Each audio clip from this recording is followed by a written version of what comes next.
11월 11일 오늘의 말씀은 에스라 8장 1절에서 20절입니다.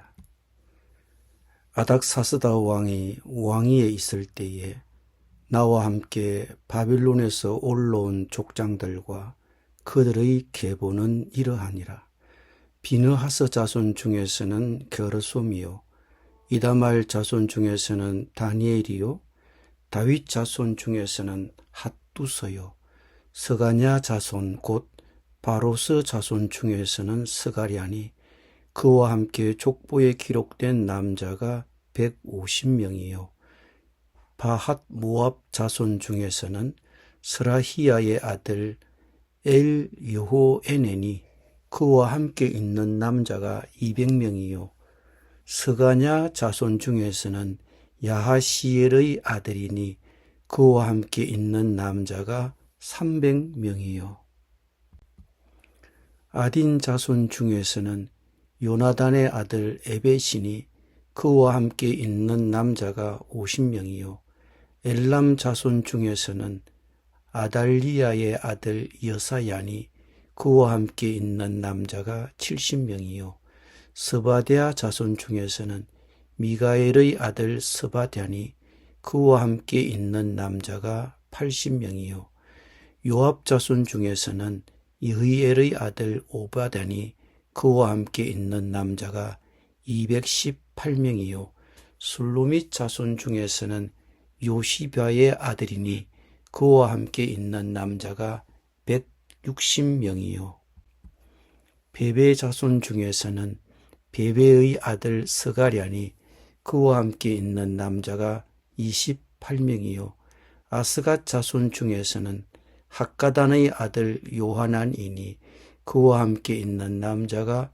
110명이요 아도니감 자손 중에 나중된 자의 이름은 엘리벨렛과 여우엘과 스마야니, 그와 함께 있는 남자가 60명이요 비그웨 자손 중에서는 우대와 사부시니, 그와 함께 있는 남자가 70명이었느니라.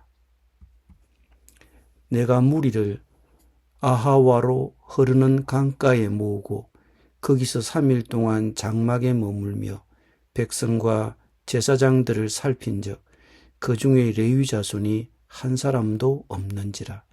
이에 모든 족장 곧 엘리에셀과 아리엘과 스마야와 엘라단과 야립과 엘라단과 나단과 스가랴와 머술람을 부르고 또 명철한 사람 요야립과 엘라단을 불러 가시비아 지방으로 보내어 그곳 족장 이또에게 나아가게 하고, 이또와 그의 형제 곧 가시비아 지방에 사는 느디님 사람들에게 할 말을 일러주고, 우리 하나님의 성전을 위하여 섬길 자를 데리고 오라 하였더니, 우리 하나님의 선한 손에 도우심을 입고 그들이 이스라엘의 손자 레위의 아들 말리의 자손 중에서 한 명철한 사람을 데려오고, 또 세레바와 그의 아들들과 형제 18명과 하사바와 머라리 자손 중 여사야와 그의 형제와 그의 아들들 20명을 데려오고, 다윗과 방백들이 레위 사람들을 섬기라고 준 느디님 사람 중 성전 일꾼은 220명이었는데 그들은 모두 지명받은 이들이었더라. 아멘.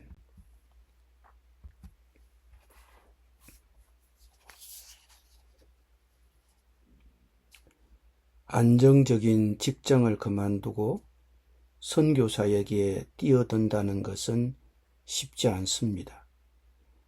에스라가 제2차와 귀환을 준비하고 귀환할 유대인들을 모집할 때도 그러했을 것입니다. 귀환할까 말까. 페르시아에 사는 유대인들은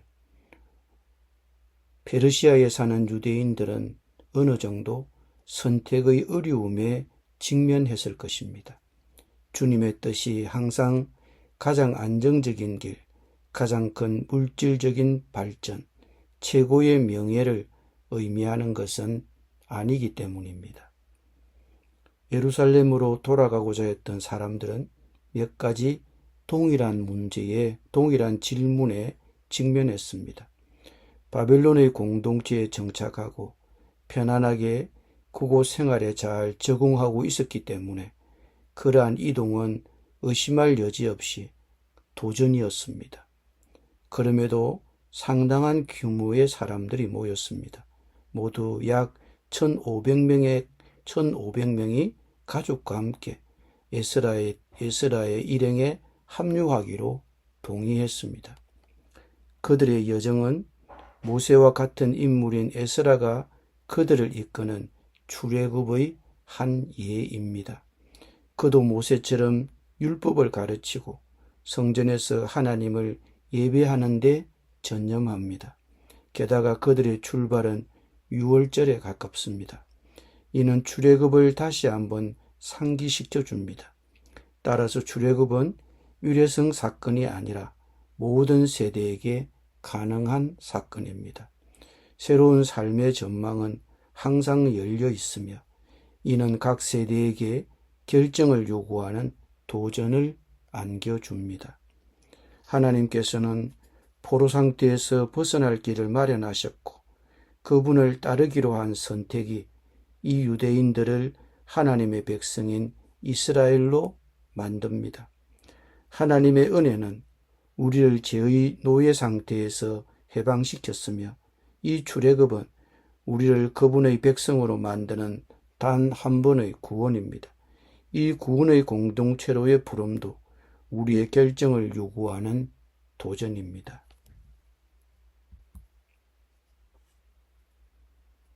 에스라는 예루살렘으로 함께 가기 위해 모인 사람들을 살펴보았습니다.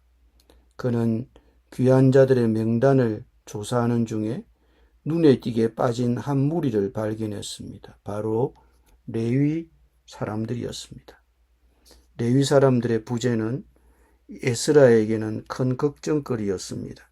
첫째, 그의 사명은 이미 예루살렘에 있는 백성들에게 하나님의 율법을 가르치는 것이었기 때문입니다. 에스라 혼자서는 이 임무를 완수할 수 없었습니다. 그에게는 도움이 필요했습니다.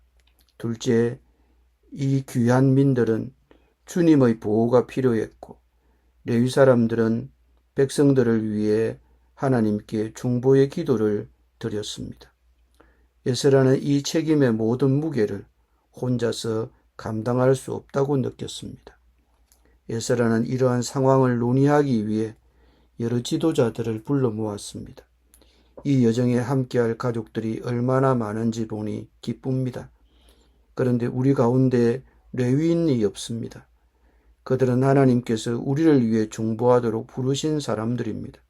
그래서 여러분 중 몇 명을 제 대신 보냅니다. 가시바 지방의 족장 이또에게 가서 하나님의 성전을 위해 섬길 레위 사람들을 데려오십시오. 이또는 레위 지파의 지도자들을 불러 모아 에스라가 전한 내용을 들었습니다. 주님의 손길이 그들에게 임하여 모인 레위인들 앞에서 말씀을 나누는 동안 많은 사람들이 그들의 주거지를 떠나 에스라와 함께 귀환하기로 결심했습니다. 왜 에스라가 인솔한 귀한 유대인들 중에 레위 사람들이 빠졌을까요? 그들이 귀한 여행을 떠날 수 없었던 것은 여러 타당한 이유가 있을 수 있겠지만 어떤 이들은 믿음으로 나아가기보다는 기꺼이 익숙한 곳에 머물기로 선택했을 것입니다. 그러나 그들은 하나님을 섬기는데 필요하고 중요한 사람들이었습니다. 우리 역시 하나님께서 우리의 은사를 그분의 봉사에 사용하기를 원하십니다. 많은 교회에서는 소수의 사람들이 모든 일을 하는 편입니다. 보통 일을 하는 사람들이 이 일 저 일을 다 맡아서 합니다. 그리고 대다수가 구경꾼에 머물러 있습니다. 왜 우리는 하나님께 은사를 받았음에도 봉사를 주저하거나 뒤편에 처져 있을까요? 스룹바벨이 인솔한 제1차 귀환 당시에도 제사장들에 비해 레위인들의 수가 턱없이 부족했습니다.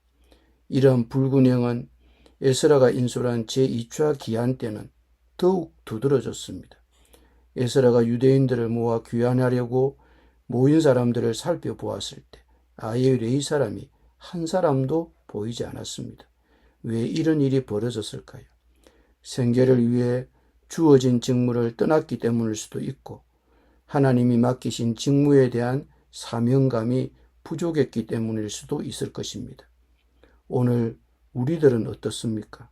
사는데 바빠서 혹은 우리에게 요구되는 것이 불편하거나 너무 많은 노력이 필요할까봐 교회에 많은 필요가 보임에도 봉사를 주저하고 있습니까? 봉사를 주저하는 사람들을 설득하는 것은 쉽지 않습니다. 그러나 에스라는 그런 봉사에 사람들을 동원하는 일에 나섰고 하나님의 선하신 손길이 그와 함께 했습니다. 교회 사역에 일손이 부족합니까? 하나님의 선하신 손길을 의지하고 기도합시다. 그리고 그런 사람을 동원하는 일에 주저하지 맙시다.